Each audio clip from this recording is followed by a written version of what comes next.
What up, everyone? This is the Comic Outlaw, and I'm coming to you from parts unknown. My own little piece of life, my own little slice of heaven, you could say. My ship that travels from multiverse to multiverse. And on today's show, I had the pleasure of seeing the death of Superman. And let me be blunt, I enjoyed watching the death of Superman. I've never really been the biggest Superman fan. Never liked him. I'm pro Luther. Luther for president. Now and forever. But it's not to say that I don't respect the big blue target. I mean, Boy Scout. And there's been different variations of Superman over the years, of course. But when the death of Superman happened, it seemed to rock everybody to the core. Now, and according to the story, they were actually going to do a wedding between Clark and Lois because Superman comics had gotten stale at this point. And they had a TV show, a successful TV show actually, called The Adventures of Lois and Clark with Dean Cain as Superman. I'd recommend checking it out. It's cool for the time period it was, and it was kind of like interesting because it was a time where superheroes weren't as popular as they were now. So it's actually worth checking out. But anyways, they were going to get married a year later in the show. So they had to, so all the work they did, they had to trash.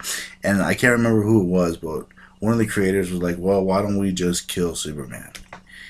And that became a whole story with the intent of bringing him back. And so that made the whole death of Superman. I remember when it happened, they announced on the radio. The comics sold like gangbusters. It came in a little sealed bag with an armband in it.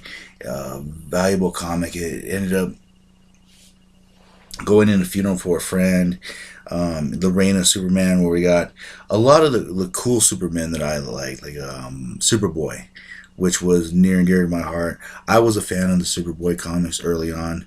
So I don't give a damn what anyone says. I'm still a Connor fan to this day. The Eradicator, which I always thought was cool, and I'm happy they brought back Cyborg Superman, and of course Steel. And I think Steel could carry his own comic if given the chance. It'd really be interesting to actually see a Steel comic, and I don't mean the crappy Bite My Burrito movie from Shaq. That movie sucks. It sucks. But anyways, we're here to talk about Superman. And this right here in my hands is The Life and Death of Superman by Roger Stern.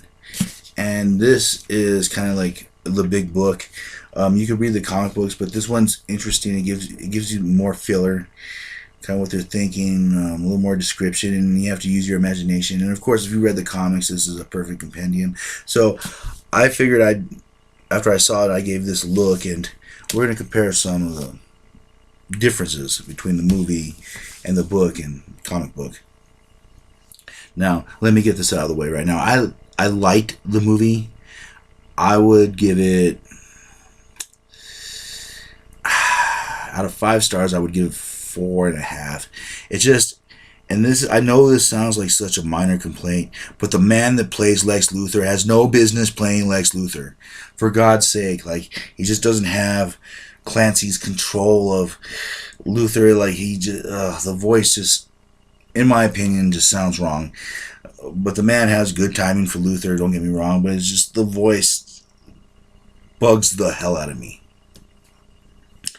For those that don't know, I'm about to do some spoilers right now, so plug your ears, turn off the channel, turn off the volume. You can have me go while I explain to my audience what's going on. Now, of course, this big creature called Doomsday comes down, basically has his way with the Justice League, and I mean prison style has his way with the Justice League. But it was a different Justice League in the book. This was a Justice League, like a mid-90s Justice League, where it had Booster Gold and Blue Beetle, Bloodwind, kind of like the B team, sort of like the way the Avengers are, because the Avengers don't have a lot like the mightiest people. The X-Men usually have a lot more powerful people as far as powers are concerned. and Doomsday just wrecks them all. At this time, and I like to bring this up because I'm a Guy Gardner fan. Guy Gardner actually did have the yellow ring of fear, which, well, of course, was no match for Doomsday, but I do like that little piece of, history right there. And he just decimates everyone. And at this point, Batman is not part of the Justice League, and neither is Wonder Woman. It didn't have the traditional lineup of Flash, Aquaman, the lineup that you tend to think today. Cyborg was still big balling and shot calling in the Teen Titans at this point.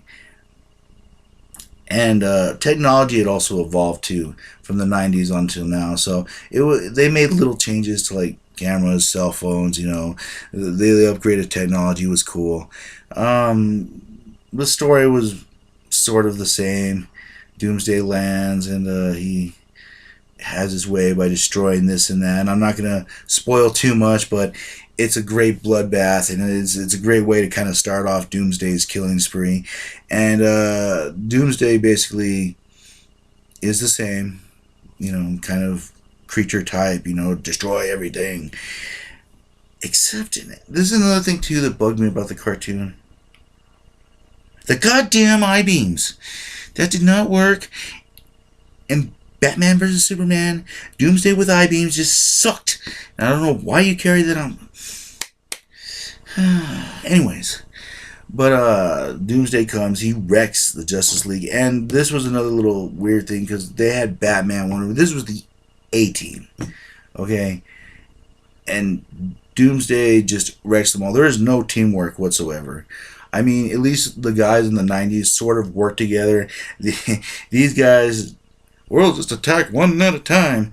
And Wonder Woman, like, I love Wonder Woman, don't get me wrong. But they kind of played her for a sucker in this one, I know they had to have Superman save everyone, and they had to be, had to have that drama. But they kind of played her out a little bit, just a wee bit. But overall, it was good. The fight scene was spectacular. It had scenes of the comics that they did really well, and it gave you that feeling. Like in some scenes where the comic was kind of coming alive, and you lose yourself in the cartoon. It's interesting. It's kind of like watching The Dark Knight. There are scenes where they did not get certain things right, but the feeling of it. And I think they really captured the spirit of it. I recommend watching it. I can't wait for part 2 to come out. They showed little previews of who was going to be who or what was going to be what. And I'm really looking forward to part 2.